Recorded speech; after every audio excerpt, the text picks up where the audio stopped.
Our group did chapter 3, the national differences in economic development. The 4 lessons they talk about are the differences in economic development, the states and transitions, nature of economic transformations, and the 360 managerial implication.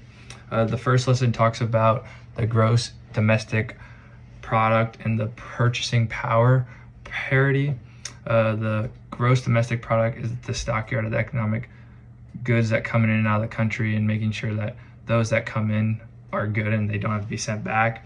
And the PPP is the lifestyle, the amount of how much it is to live in certain countries, and how much it is to live there.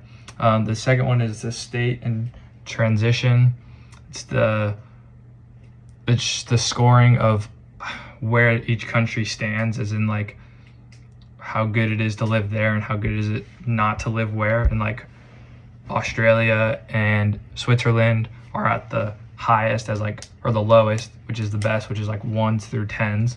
And China is at the bottom, which is like 115 or 120, same as Brazil, they're 140, which is horrible. And number 3 is the nature of economic transformation. It talks about the degradation involving the legal restrictions on free play in the market, so that if a country puts that on, you're not allowed to do as much stuff in the market as other countries are allowed to do that.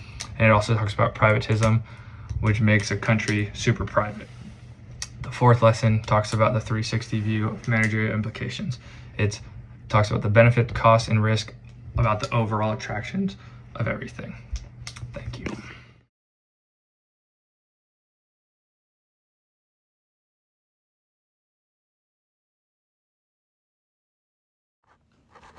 So use this information to know what countries to target for certain products. You can also use it to know what product or business idea is legal or illegal in different countries. It can help you know where countries are on the economic freedom chart, like how good the economics is growing in that country. You can use it to be able to notice the macroeconomic, which is the big changes, or the microeconomic changes, which is the small ones in the economy. And you need to know this so you can determine the level of economic development as a country.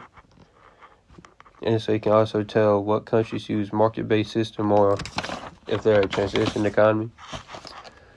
Overall, it's important to know all of this so you can figure out to sell your product in each and every country.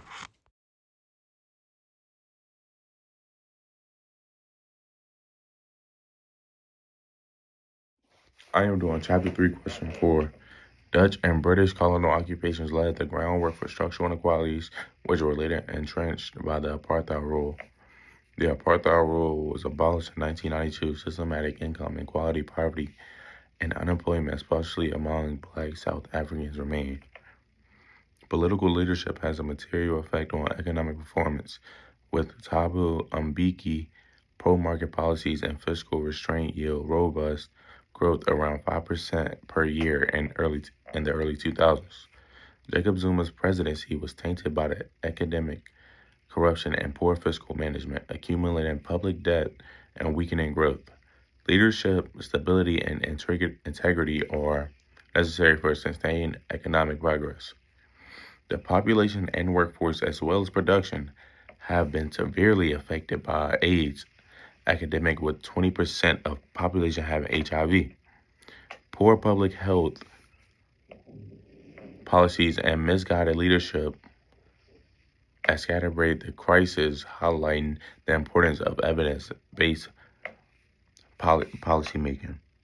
The COVID-19 pandemic has also increased the economy, leading to joblessness and expansion of fiscal deficits. Thank you.